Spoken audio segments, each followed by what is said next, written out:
এত টাকা পেলি কোত্থেকে? কোত্থেকে মানে? আমি নিজে খেটে রোজগার করেছি। নিজে খেটে রোজগার করেছিস? আমি তো জানতাম পার্টির কাজ ছাড়া তুই কোনো কাজই করিস না। তাহলে এই লকডাউনের বাজারে তুই এমন কি খাটাখাটনি করলি রুদ্র, আর এত টাকাই বা জোগাড় করলি কোত্থেকে? দাদা, আমি না অতটা ফেললাম নই, আমারও কিছু চেনা পরিচিতি আছে। যদি থেকেও থাকে সেটাও পার্টির জন্য রুদ্র। পার্টি পার্টি তো এখন শুধু তোমার আর রোমাদির দাদা। কি বলতে আমার চাইছিস সেখানে তুই? জায়গা কোথায়? কি বলতে চাইছিস? যেটা বলতে চাইছি ভালো করে বুঝতে পারছো দাদা।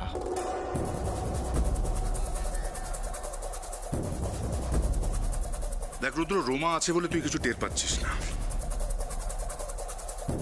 আমার ভাই হিসেবে তোর উপর যে ভরসাটা করার কথা ছিল রুদ্র, সেটা তোর উপর না করে রোমার উপর করতে হচ্ছে। তার কারণ ও এফিশিয়েন্ট, ও থাকলে সমস্ত কাজ স্মুথলি হয়ে যায়। তুই কি না? আমি তো সেটাই বলছি দাদা, যখন আমার উপর তোমার ভরসা নেই তখন আমার নিজের ভালোটা আমাকেই বুঝে নিতে দাও। কি এমন যোগ্যতা আছে তোর? এমন একটা জিনিসে তুই সিরিয়াস বলতে পারবি? কি বুঝবি নিজের ভালো? সেটা সময় এলেই দেখতে পাবে। একটা কথা মন দিয়ে শুনে রাখ রুদ্র, মাথা গরম করে এমন কোনো কাজ করিস না যাতে আমার রেপুটেশন নিয়ে টানাটানি পড়ে। আমি তো তোমায় আগেও বলেছি দাদা, তোমার নাম ভাঙিয়ে আমি কোনোদিন আর কিচ্ছু করব না। আমি নিজের দায়িত্ব নিজেই বুঝে নিতে পারবো। ভবিষ্যৎ নিয়ে ঠিকঠাক প্ল্যানিং করার যোগ্যতা আছে তোর? আছে সেই যোগ্যতা? দাদা, আমার যে যোগ্যতা নিয়ে তুমি আঙুল তুলছো না, প্রশ্ন তুলছো, সেই যোগ্যতা দিয়েই আমি একদিন প্রমাণ করে দেব আমি কি করতে পারি।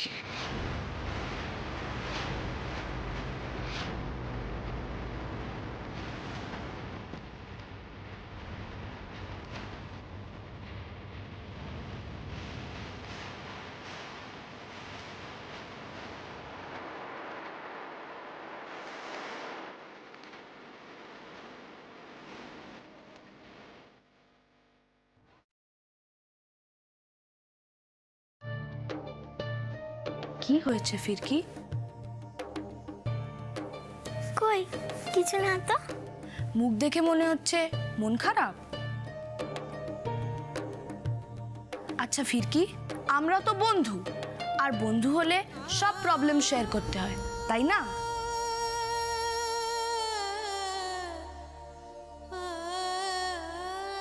জানো নীলাদ্রি,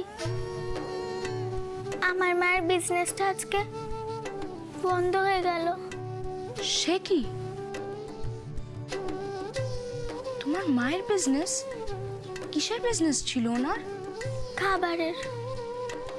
ও মানে ফুড বিজনেস, রেস্টুরেন্ট।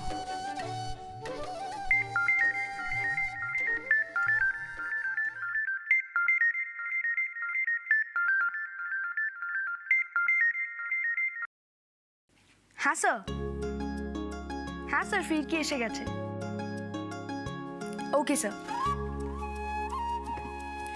আচ্ছা ফিরকি, স্যার চলে এসেছেন। একটা কথা বলো তো, আগের দিন যে স্যার বই খাতাগুলো আনতে বলেছিল ওগুলো আনোনি? না মানে আমার মায়ের নিজেরই এত সমস্যা চলছে, তার মধ্যে আমি আর আমার বই খাতা কেনার কথা বলতে পারিনি নীলাদ্রি।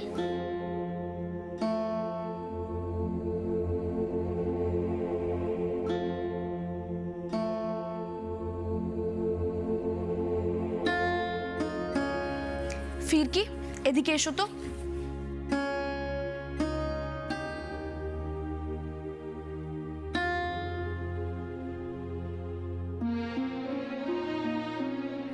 এখানে আমার পকেট মানি থেকে শুরু করে যত জমানো টাকা সব আছে, তোমার যখন দরকার তুমি বের করে নিও, কেমন?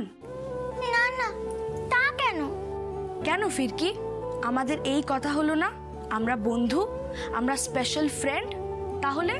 না না নীলাদ্রি, বন্ধু বলে তোমার টাকা কেন নেব আমি? তোমার দরকার তাই নেবে। না না। আচ্ছা ফিরকি, তুমি যেমন আমায় অঙ্কে হেল্প করো, বাংলায় হেল্প করো, তখন যদি আমি বলি যে আমি হেল্প নেব না, সেটা কি ঠিক হবে বলো? কিন্তু ফিরকি, ওটা আমার দরকার। যেমন আমার পড়াশোনায় তোমার হেল্প দরকার, তেমনি যখন তোমার দরকার লাগবে আমার হেল্প নেবে না? আর শোনো, আমায় জিজ্ঞেস করার কোনো দরকার নেই।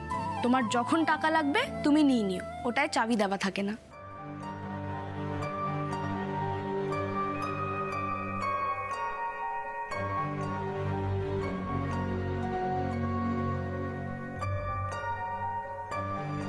প্রমিস করো তুমি নেবে।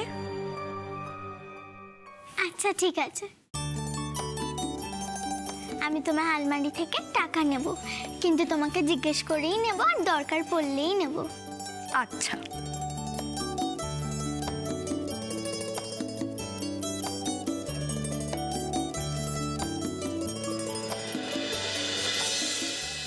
পীযূষ, এসে গেছেন আপনি? সরি দিদি, আজ একটু আসতে লেট হয়ে গেল। ওমা না না, তাতে কি হয়েছে? অবশ্য আপনার স্টুডেন্টরা আগে থেকে রেডি হয়ে বসে আছে। আসলে আজ সকালে। এক মিনিট, আপনি পীযূষ? আগে হ্যাঁ, আপনি? রোমা না, মানে মনীষ ওকেই আপনার রেফারেন্স দিয়েছিল। ইনফ্যাক্ট আপনার নাম্বার ওর কাছ থেকেই পেয়েছি আমি। ও হ্যাঁ হ্যাঁ, আমি তো চিনতেই পারিনি আপনাকে। I am so sorry. হ্যাঁ, আমি না জাস্ট ভুলেই গেছিলাম, ভেরি সরি। সর্বনাশ, উনি যদি এবার জানতে পারেন যে আমি ওনার পরিচিত পীযূষ নই, অন্য পীযূষ, তাহলে কি হবে? মাফ করবেন, আমি না আপনাকে ঠিক চিনতে পারিনি আর কি। আপনার গলাটা এরকম লাগছে কেন?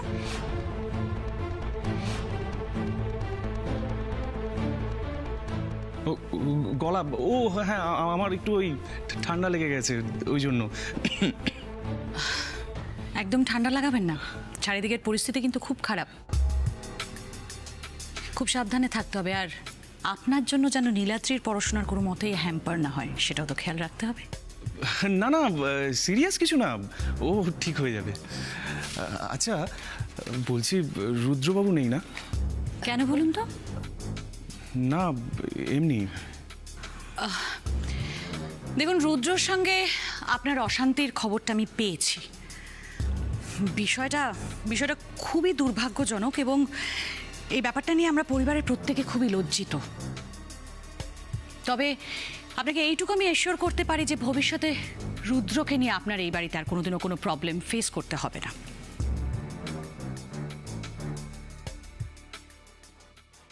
ধন্যবাদ।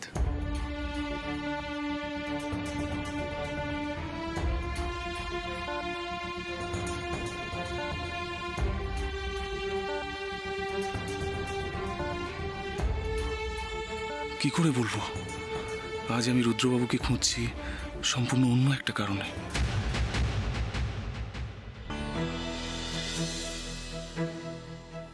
মুদির দোকানে সব মিলিয়ে 1000 টাকা, আর বাসনের কিছু টাকা বাকি আছে।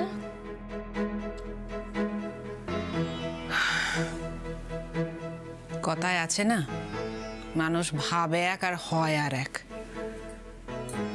ভাবছিলাম ব্যবসাটা এবার একটু জমে উঠবে, কি হলো দেখ। তুমি তো বলো মা, সব কিছুরই কিছু না কিছু ভালো দিক থাকে। কিন্তু এখানে তো ভালো দিক কিছু দেখতে পাচ্ছি না মা। তুমি কষ্ট পেও না মা। এত টাকা ঢেলে ব্যবসাটা করলাম, কে জানে কার ভুলে কি হয়ে গেল।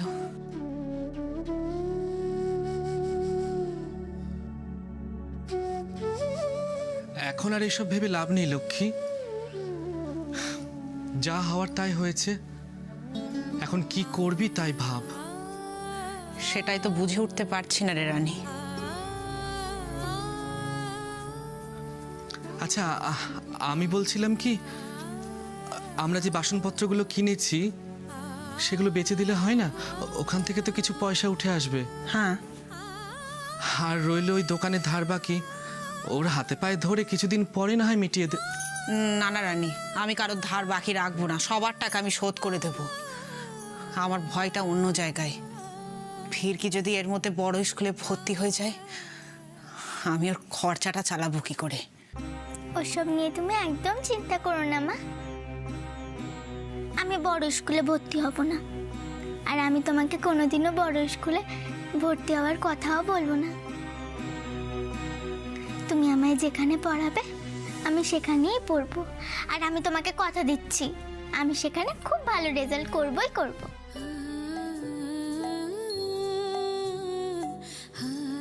না না মা, আমি কি দেখছি না ওই বড় স্কুলে ভর্তি হওয়ার জন্য তুমি কত খাটছো? আর সবাই তো জানে যে তোমার যোগ্যতাও আছে। হাসো তো আমার জন্যে তুমি বড় স্কুলে ভর্তি হতে পারছো না। না মা, আমার বড় স্কুলে পড়ার দরকার নেই। কেন মা, ছোট স্কুলে পড়লে ভালো পড়াশোনা হওয়া যায় না বুঝি? জানো মা, মামা আমাকে এমন অনেক গল্প বলেছে, যেমন বিদ্যাসাগর, তিনি তো ছোট থেকে খুব কষ্ট করে বড় হয়েছেন।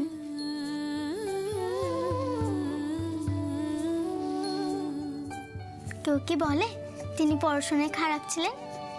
আর তাছাড়া তুমিই তো বলো চেষ্টা করলে সব সম্ভব হয়।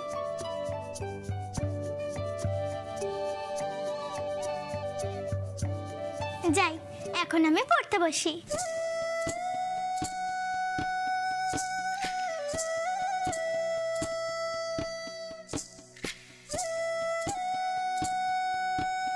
দেখলি লক্ষ্মী, আমাদের ফিরকি কত বুঝদার হয়ে গেছে। কেমন সুন্দর তোকে বুঝিয়ে বলল। হ্যাঁ রে রানী, মেয়েটা না মন ভেঙে গেছে, কিছু লুকাচ্ছে আমাদের কাছে। সেই মায়ের স্বভাব পেয়েছে যে। তুই কালি পাটির দিদির কাছে জানা লক্ষ্মী,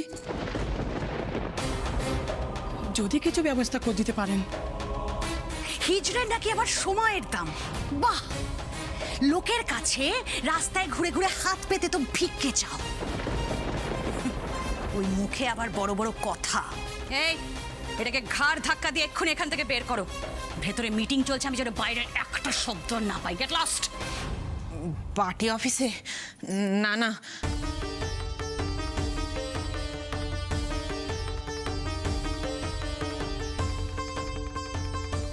কিরে লক্ষ্মী, এতে এত ভাবার কি আছে? না না পার্বতী, ওই পার্টি অফিসে গিয়ে কাজ নেই। ওনারা অনেক ব্যস্ত মানুষ, অনেক কাজ নিয়ে ব্যস্ত। আমাদের কথা শোনার মতো ওনাদের সময় কোথায় বল? আর তাছাড়া স্কুলে ভর্তির জন্য কথা বলতে গেলে একটা খুঁটির জোর লাগে, আমাদের কি বা আছে? কেন লক্ষ্মী, এখানে তো তোকে সবাই চেনে। আর তখন না হয় তুই অন্য লোকের সমস্যা নিয়ে গিয়েছিলি, এখন তো তুই তোর নিজের মেয়ের সমস্যা নিয়ে যাচ্ছিস।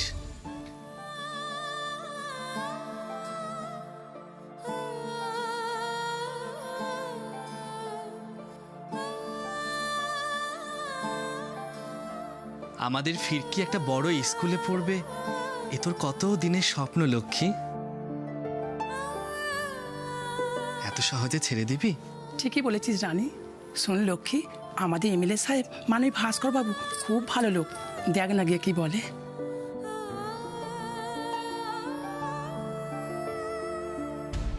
লাতে ঝাঁটা যাই খাই না কেন, ফিরকির জন্য আমি সব করতে রাজি।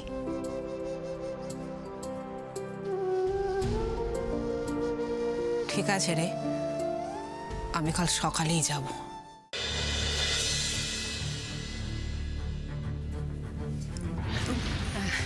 নমস্কার দাদা। আবার এসেছিস তুই এখানে? ও দাদা, খুব প্রয়োজনে একবার ভাস্কর বাবুর সঙ্গে দেখা করব, আমায় একবার দেখাটা করতে দিন না। কি নির্লজ্জ রে বাবা, বারণ করা সত্ত্বেও বারবার আসে। বলি সাহেব এখন নেই, দেখা হবে না, যা যা বলছি যা। এবার দাঁড়িয়ে রয়েছিস কি, যা না।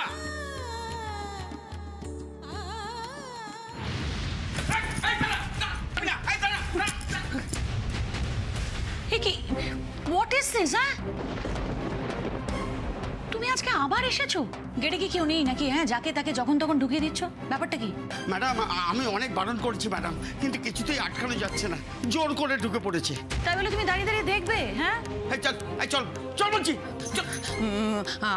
আগের দিনের জন্য আমাকে ক্ষমা করে দিন ম্যাডাম, আগের দিনের কথা কিছু মনে রাখবেন না। আজকে খুব প্রয়োজনে আপনার কাছে এসেছি, আমার কথাটা একটিবারের জন্য মন দিয়ে শুনুন ম্যাডাম। বাবা, ব্যাপার কি? আগের দিন তো খুব বড় বড় কথা বলছিলে, তা আজকে হঠাৎ এরকম মিনমিন করছো কেন? হ্যাঁ, নিজের আসল অকাতটা কি সেটা বুঝতে পেরেছো নিশ্চয়ই। এনিওয়েজ, কি বলতে এসেছো তাড়াতাড়ি বলো, আমার হাতে একদম সময় নেই, যত সব ঝামেলা। আমার আমার মেয়ে, আপনি তো জানেন ম্যাডাম, আমার একটা ছোট মেয়ে আছে, ওকে স্কুলে ভর্তি করানোর জন্যে। কি? ও পাড়ার একটা স্কুলে পড়ে, নিজের মেয়ে বলে বলছিলাম ম্যাডাম। ওর মাথা কিন্তু খুব পরিষ্কার, ওকেই স্কুলে ভর্তি করানোর জন্যে। ও কিন্তু স্কুলে ফার্স্ট হয় ম্যাডাম। তো অলরেডি তো একটা স্কুলে পড়ছি। হ্যাঁ পড়ছে, কিন্তু আরেকটু ভালো, মানে আরেকটু বড় স্কুলে ভর্তি করানোর জন্যে। আপনি তো জানেন এখন সুপারিশ ছাড়া কোথাওই কিছু হয় না। আপনি যদি 2 কলম লিখে দেন। অনেক আশা নিয়ে এসেছি ম্যাডাম।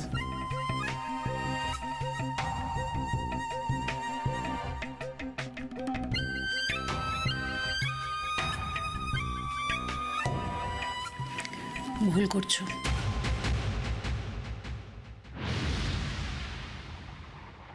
এভাবে বলবেন না ম্যাডাম, আপনারা যদি বিপদে আমাদের পাশে না দাঁড়ান আমরা কোথায় যাব বলুন তো? এই লিসেন, এই যে নিজের মেয়েকে এত বড় স্কুলে ভর্তি করার স্বপ্ন দেখছো, তো সেই স্কুলের গেটের সামনে দাঁড়ানোর ক্ষমতা আছে তোমার? তোমাদের দৌড় তো ওই রাস্তার সিগন্যাল অবধি।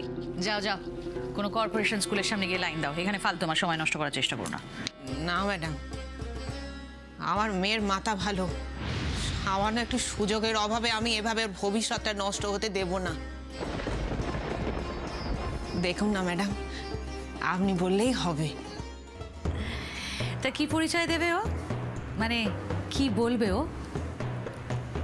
একটা হিজড়ের মেয়ে?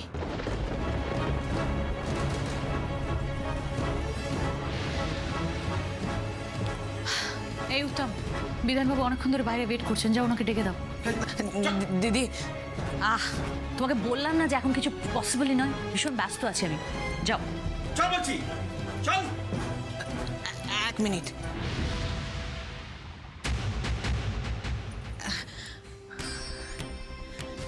আগের জন্মে আমি মনে হয় কোনো ভালো কাজ করিনি, তাই এই জন্মে আমাকে এত অপমান সহ্য করতে হচ্ছে।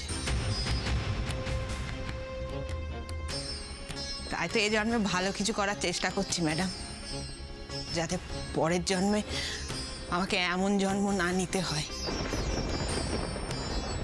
আর সেই জায়গা থেকে বলছি ম্যাডাম, আমি যদি আজ আপনার জায়গায় থাকতাম, আমি কিন্তু তাহলে এভাবে আপনাকে ফিরিয়ে দিতাম না।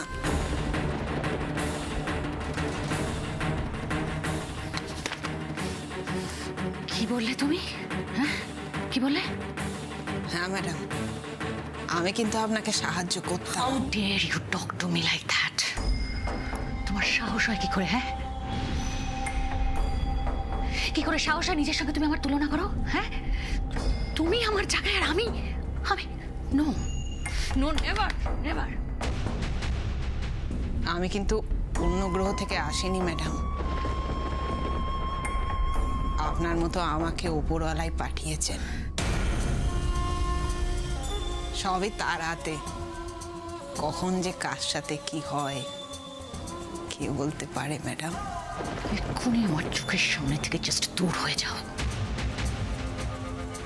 একটা হিজড়ে হয়ে তোমার এত সাহস, তুমি আমার সাথে নিজের তুলনা করছো? হ্যাঁ, এই উত্তম, এক্ষুনি এটাকে এখানে ঘাড় ধাক্কা দিয়ে বার করো। Get out. না না ম্যাডাম, ঘাড় ধাক্কা দিতে হবে না, আমি এমনিই চলে যাচ্ছি।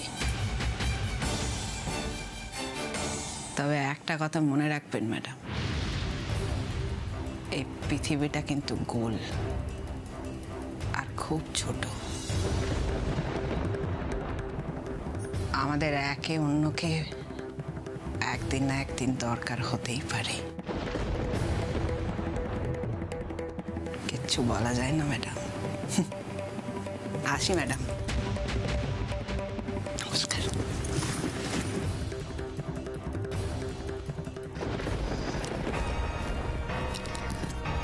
ইজ্জতের অপমানের শোধ আমি তুলেই ছাড়বো। তবে আমার নাম রমা।